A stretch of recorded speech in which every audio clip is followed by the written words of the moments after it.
네, 지금부터는 국회 행안위 여당 간사 맡고 계신 더불어민주당 윤건영 의원님과 함께 다양한 정치 현안 여쭤보도록 하겠습니다. 어서 오십시오, 의원님. 네, 구로울의 윤건영입니다. 많이 바쁘시죠? 네. 오늘 끝나자마자 바로 기차 타러 가셔야 된다고요. 예, 부산 경남 방문 네, 예정있습니다. 전략 오래 하셨으니까 어떻게 네. 보세요? 영남 판세.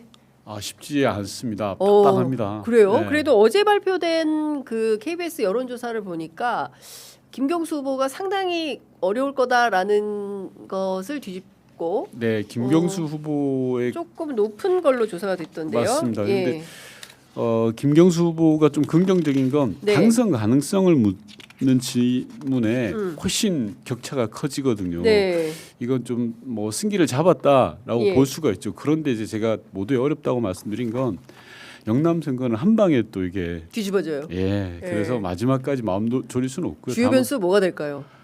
여러 가지 있죠. 근데 오늘 아침에 제가 지하철역에서 인사하는데 야 말 조심해 그러더라고요.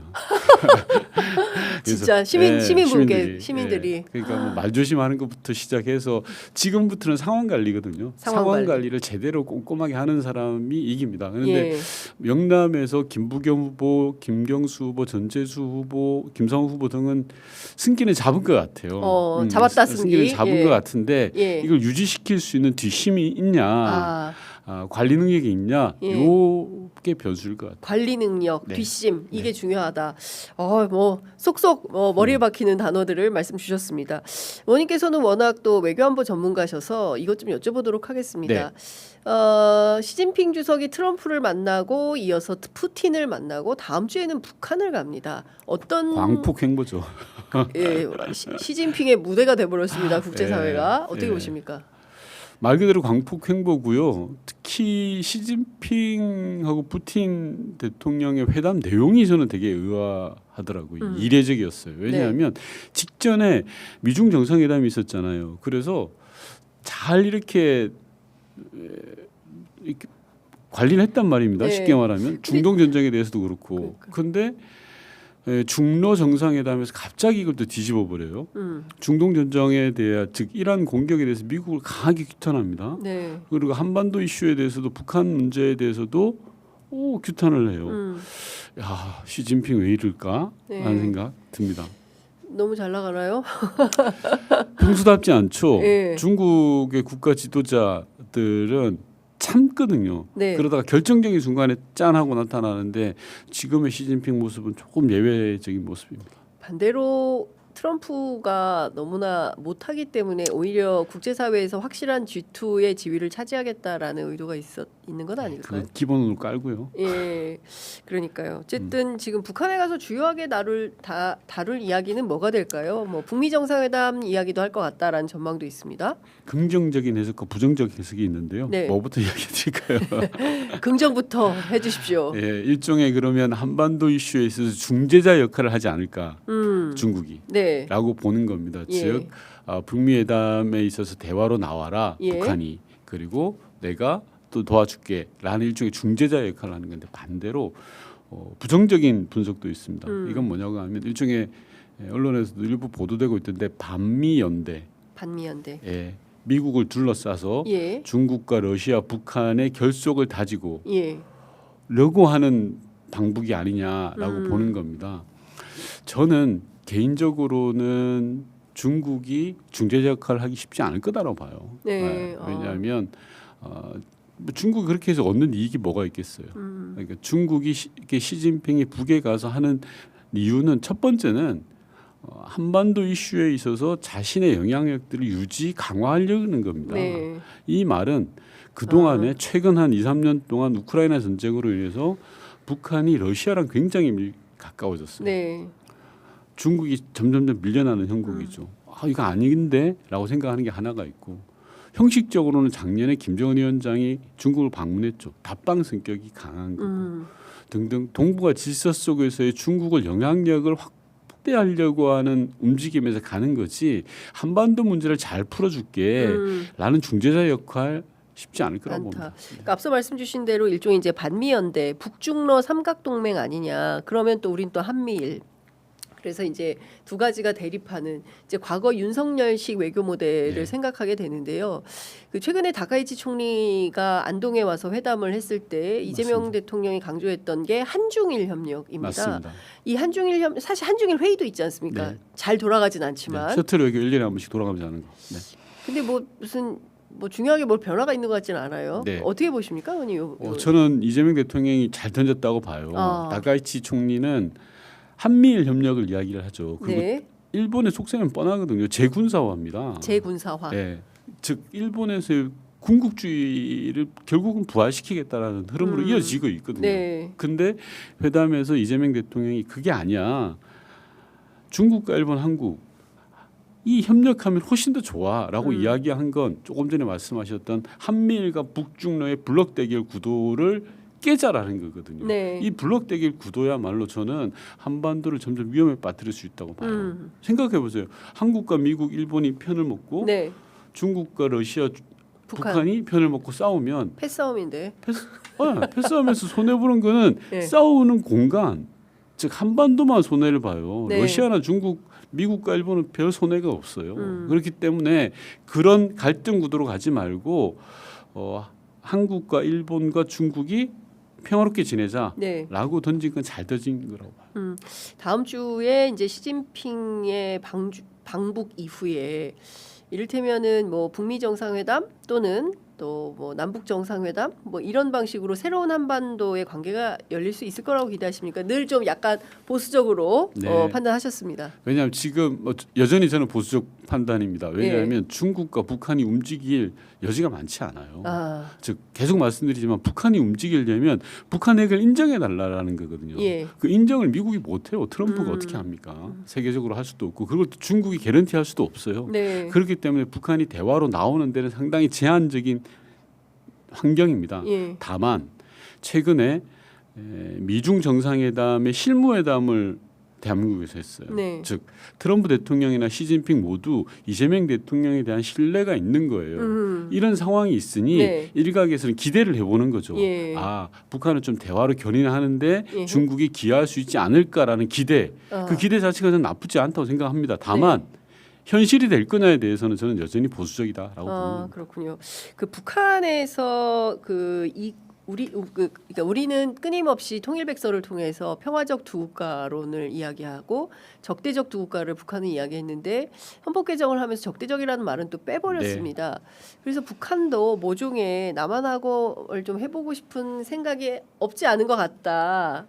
네, 라는 생각을 하게 되는데 좀 과한 해석이죠. 과한 해석입니까? 예. 과한 해석이고요. 어쨌든 국경선 얘기를 또 하고 있습니다. 네, 예. 네. 그러니까 북한의 이번 헌법 개정은 예. 한마디로 말하면 정상 국가로 간다라는 거예요. 자기들이 예. 그러니까 이제까지 북한은 국경이라든지 이런 문제들이 헌법 조항이 저 뒤에 있어요. 예. 근데 우리는 2조, 3조에 다 그렇습니다. 맨 있잖아요. 앞에. 그런 것들. 그리고 이제까지는 북한 헌법에 보면 김일성주의, 김정일주의가 넘쳐났어요. 네. 그런 걸 다 드러냈어요. 예. 그러면서 이제 정상적인 국가, 예. 보편적인 국가야라는 것들을 내세우는 게 1번이고 아하. 두 번째는 김정은 체제를 확고히 하는 겁니다. 아. 즉 주석에게 모든 권한을 권한을. 몰빵. 그렇죠. 예. 핵과 관련해서도 모든 핵뿐만 아닙니다. 예. 아예 그냥 헌법에 명시를 했어요. 예.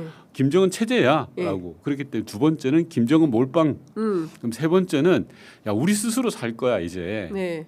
자력갱생이야. 예. 이 세 가지로 보시면 됩니다. 예. 크게 알겠습니다. 어쨌든 뭐 변화하는 남북 관계가 있지 않을까라는 기대를 했던데 의원님께서는 과한 해석이다 말씀을 주셨고 시간이 많지 않기 때문에 바로 이 얘기 좀 여쭤보도록 하겠습니다. 저희가 이제 잠시 후에 오늘 이제 오전에는 정원호 후보의 선거 캠페인을 보기로 하고 오후엔 저희가 이제 삼성역으로 가려고 합니다. 네. 이 꼭 가보세요. 철근 저 가봤어요. 네. 어떻습니까? 말이 안 되죠. 기둥이 네. 이런 기둥이 이렇게 큰 기둥이 한 80개가 있어요. 지하 네. 5층에. 예. 근데 이 기둥 안에 철근을 여러 개를 박잖아요. 예. 근데 이게 철근이 두 개가 한 조예요. 예. 근데 하나씩. 두 개가 아니라 하나씩만 박은 거예요. 근데 이런 기둥이 80개, 지하 5층을 근간을 이루는 게 80개인데 그중에 50개가 그렇게 돼 있는 거예요. 불안해서 그거 타겠습니까, 의원님? 장윤승 기자님 지하가 상상을 해보세요. 불안해서 그럼요. 못 지나가요. 말이 안 되죠. 예. 그게 하루에 수십만이 다니는 곳이에요. 그런데 그걸 그대로 둔 상태로 지하 5층은 그대로 또 지하 4층, 3층 공사를 지금 하고 있는 거예요. 이거 즉각 중단해야 되는 거 아닙니까? 저는 이게 공사를 중단하자 그러면 겁을 내시는 분들이 있죠. 이게 사업 안 되는 거 아니야? 절대 그런 게 아니라 예. 제대로 보강하고 안전한 건지 확인하고 하자는 겁니다. 저는 그래야 된다고 생각합니다. 예. 근데 오세훈 시장 측은 민주당은 늘 이런 식이다.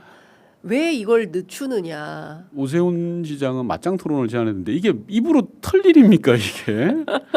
새치어로 틀 일이 아니죠. 예. 안전 문제만큼은 예.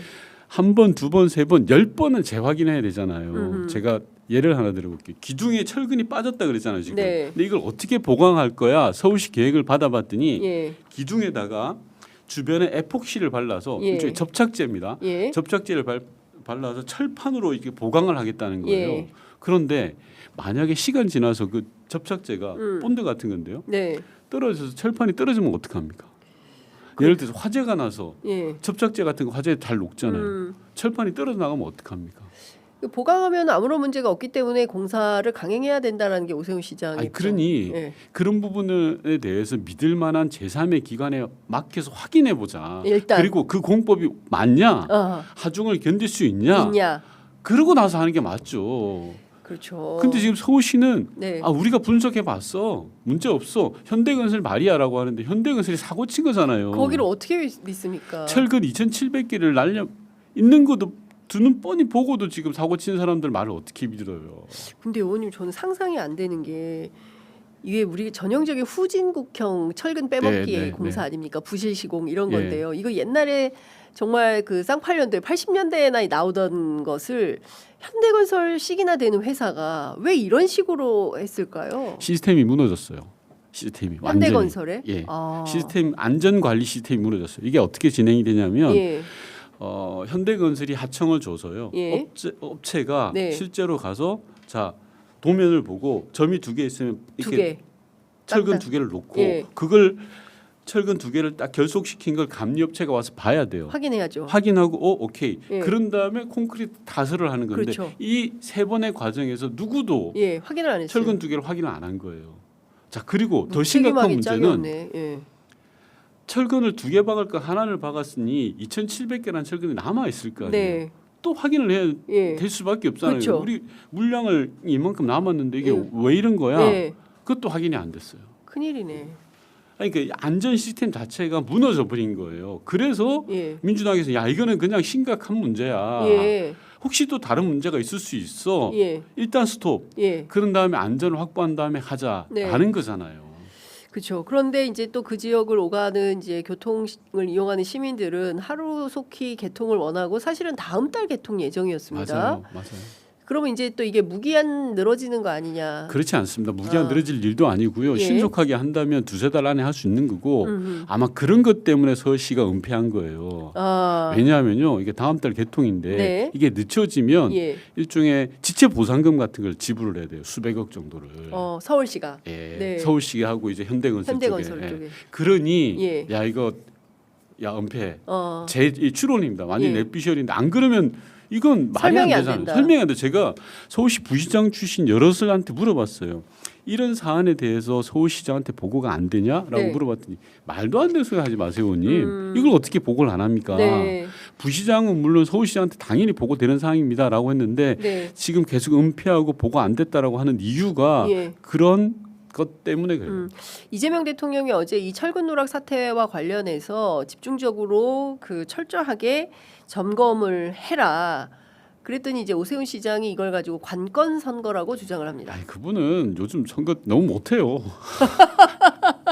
아니, 너무 궁하고 막 급한데 예. 안전 문제잖아요. 제가 방송 나와서 여러 번 이야기하는데 오세훈 시장 때 유독 대형 참사가 많았어요. 이태원 참사 있었죠. 맞습니다. 용산 참사 있었죠. 우면산 비 와가지고 난리 났었죠. 예. 반지하방 네. 침수돼가지고 여러 분 돌아가셨죠. 다 오세훈 시절의 일이에요. 예. 이 양반 이분은 예. 기본적으로 안전에 대한 인식에 문제가 있다고 저는 생각해요. 사고도 안 났는데 왜 벌써 호들갑이야라는 식으로 기자들에게 얘기했어요. 호들갑이 아니라 그렇게 이야기했어요. 예. 저 그 말 듣고 충격. 저도 충격받았습니다. 야, 그게 서울시장을 4번이나 한 사람이 할 말입니까? 사고가 안 났으니 괜찮잖아. 사고 나고 하면 되지. 무슨 말이야, 니네들. 야, 그거 진짜 시민들한테 사과하고 반성해야 돼요. 저도 서울 시민으로서 너무 깜짝 놀랐습니다. 그러고 나서 그걸 개통하면 그거 타면 애들한테 야 그거 절대 타지 마. 예. 철근 2,700개가 빠진 노선이야. 거기 그럼요. 타면 큰일 나. 이렇게 얘기할 것 같아요. 오세훈 후보는 손 떼야 돼요. 그리고 정원 후보한테 맡기세요. 자기가 못하는 거 하지 마세요. 안전 문제는. 알겠습니다.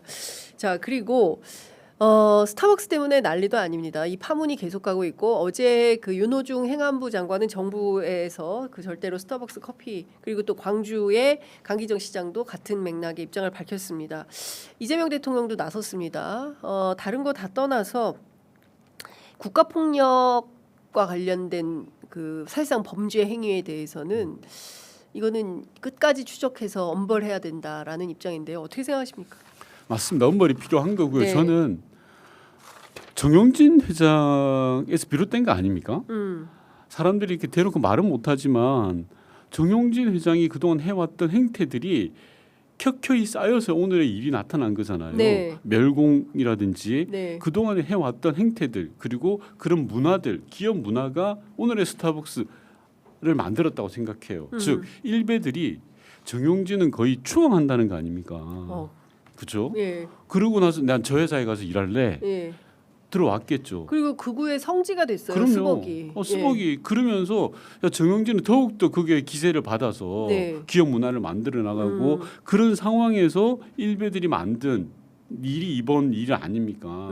단호하게 조치하고 일벌백계 해야죠. 그 대통령께서 피해자 모욕에 대해서는 응징이 필요하다라고 맞습니다. 했는데요. 국회 차원에서 5.18 특별법을 개정해서 예를 들어서 우리가 이제 독일의 나치 전범들 처벌하듯이 그런 형사 처벌로 확실하게 단죄할 수 있는 조치가 좀 필요한 거 아니냐라는 시각이 있습니다. 국회에서 법 개정 사항을 논의하고 있고요. 법안도 지금 나오고 있는 것 같습니다. 다만 그거는 이제 좀 시간이 걸릴 것 같고 저는 신속하게 경찰이 조사를 통해서 해야 될 부분도 있다고 생각을 하고요. 네. 이렇게 뭐라 그럴까요? 이게 한두 번이 아니잖아요. 스벅이 특히 정용진이. 네. 그런데 넘어가지 않았으면 좋겠어요. 저는 좀 황당했던 게 네. 스타벅스 대표이사 자르는 거 보고 황당했어요. 자기가 저질러 꼬리 자르기, 그래도 남 탓. 그게 있죠. 정도가 있죠. 예. 야 그거 보면서 야 이 양반 정말 심각하구나라는 게 더 저는 뼈저리게 느꼈어요. 그러니까 그런 기업 사실은 신세계 이마트 뭐 이용 안 하는 시민들이 없고 스타벅스 같은 경우에는 그냥 뭐 어떤 만남의 장소 같은 그럼요. 거 아니겠습니까? 이런 사실상 국민 기업에 해당하는 회사에서 5.18과 같은 끔찍한 국가 폭력을 저질렀던 전두환에 대해서 이렇게 추앙하는 문화를 만드는 것 자체가 기업의 사회적 책임감이 정말 제로라는 거예요. 네 이런 기업들 어떻게 해야 없어야 됩니다. 없어져야 됩니다. 저는. 이런 기업은 네. 없어져야 된다라는 말씀 좀 주셨습니다. 자 그리고 제가 의원님 오시면 꼭 좀 이것 좀 여쭤보려고 했습니다. 그 내란국조 특위 하셨지 않습니까? 그때 홍장원 차장의 그 체포명단 그와 관련해서 엄청난 그야말로 국민들에게 신선한 충격을 맞습니다. 준 그런데 이 2차 종합특검 팀에서 피의자로 입건을 했습니다. 홍 차장은 CIA에게 그 계엄을 옹호하는 그런 내용을 보고받은 적도 또 그리고 또 그런 것을 보낸 적도 없다 강력하게 부인하고 있습니다. 근데 제가 또 특검팀 취재를 해보니까 당일에 홍장원 차장의 그 얘기는 짧고 내란의 밤은 길었다. 그리고 국정원 서버 압수수색해서 관련된 자료를 확보했다. 네. 오늘 홍장원 차장이 출석해서 출석한다. 조사를 받습니다. 어떻게 보세요? 두 가지 썰이 있죠. 네. 하나는 특검에서 주장하는 바, 즉 김태호의 지시를 받아서 국정원 1차장 라인, 즉 외교 쪽 라인을 통해서 CIA를 불러서 윤석열의 불법 내란을 옹호하는 내용을 미측에 전달했다. 그 과정에서 홍장원 차장이 결부돼 있다라는 게 특검의 시작일 것 같고, 제가 홍장원 전 차장 주변 지인들 그리고 국정원 라인을 통해서 확인해 본 바로는 선뜻 답을 못해요. 네, 그래서 뭐 이거 답을 못해요. 네, 그래서 국정원에다가 예. 비공개 보고를 해라 저한테. 예. 제가 정보위 그쵸, 위원이니까. 위원이니까. 그랬더니 아직 보고할 준비가 안 돼 있다라는 식으로 이야기를 해요. 그래서 보고를 하겠다라는 건데 지금 뭐 이렇게 확인이 제대로 안 되고 있는 거죠. 저는 두 가지 가능성을 보고 있습니다. 하나는 지금 특검 조사를 받은 상당수 인원들이 조태용 라인들이에요. 이번에 2차 특검에서도 네. 그러니까 조태용 라인에 있는 자들이 홍장훈에 대한 일종의 음해성 진술을 한 것 아니냐라는 아, 게 첫 번째 예. 가설입니다. 예. 두 번째 가설, 홍장훈 차장이 실제로 양심 선언을 하고 이슈화된 게 12월 5일, 6일이에요. 네. 근데 지금 조금 전에 진행자께서 말씀했던 특검의 밤은 길다라고 했던 건 12월 3, 4, 요 어간이에요. 네. 즉 이분이 양심의 갈등을 겪어서 번뇌를 해서 고백하고 양심 선언을 한 이전의 행위가 다른 게 뭔가 있는 게 아닌가라는 아, 거죠. 예. 이 두 가지 가설이 동시에 저는 존재하다고 봅니다. 어떤 건지는 아직은 진실이 밝혀지지 않았죠. 네. 홍장훈 전 차장을 간접 취재해 보니까 자기는 결백하다, 자기는 그런 적 없다라고 이야기를 네, 하세요. 네, 요거는 조금 더 시간을 갖고 따져봐야 될 부분 같아요.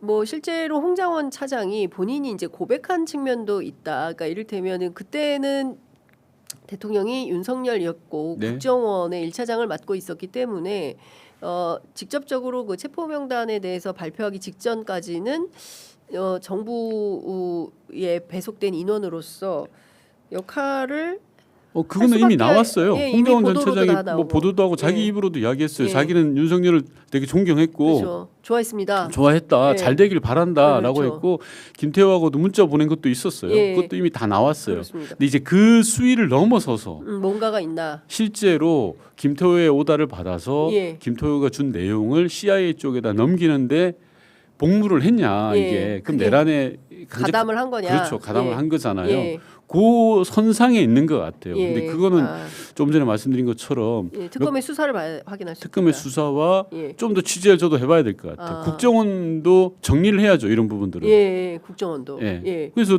내부에 이때까지 쭉 해왔잖아요, 국정원 내부 작업들. 근데 그 얘기도 합니다. 지금 홍장원 차장이 중요하냐 아니면은 윤석열 김건희의 범죄 사실을 밝히는 게 중요하냐.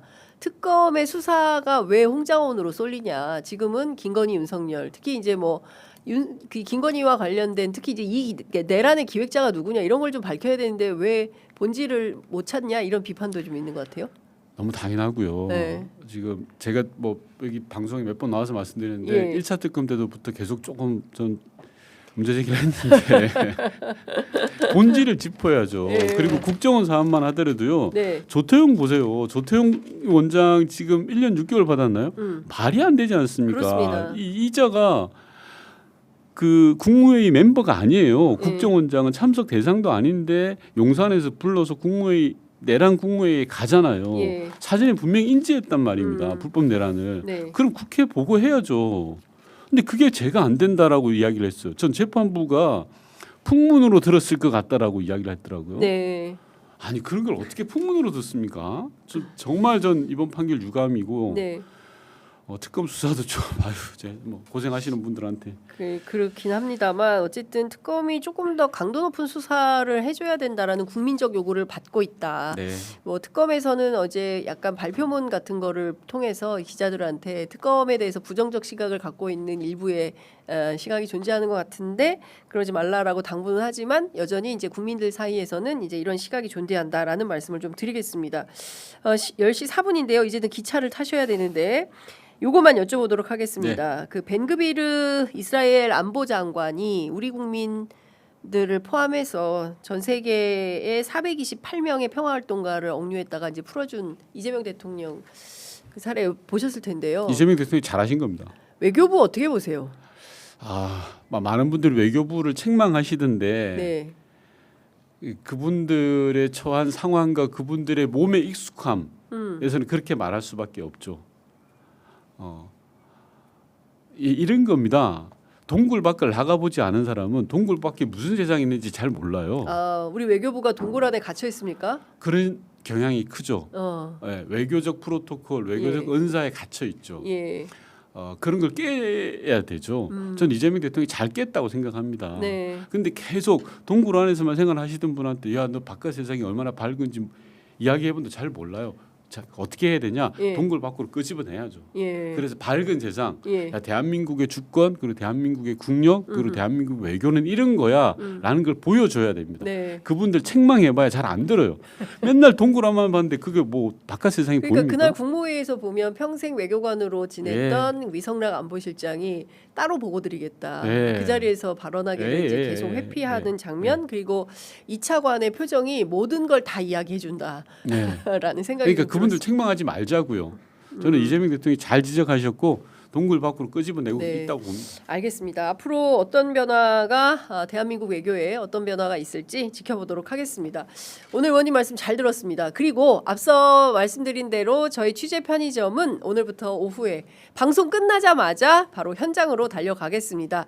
저희가 이 방송 마치고 바로 어디로 가냐면요. 면목역으로 갑니다. 예, 면목역으로 갈 테니까요. 혹시 애청자분들 가운데 면목역 주변에 사시는 분들 계십니까? 나와서 함께 취재 편의점 현장 취재를 응원해 주시면 대단히 감사하겠습니다. 그리고 말씀드린 대로 오후에는 삼성역 주변에 가보겠습니다. 실제로 시민들께서 이 삼성역 공사 부실 공사에 대해서 어떤 입장 갖고 계신지 여쭤보도록 하겠습니다. 자, 의원님 말씀 잘 들었습니다. 고맙습니다. 네.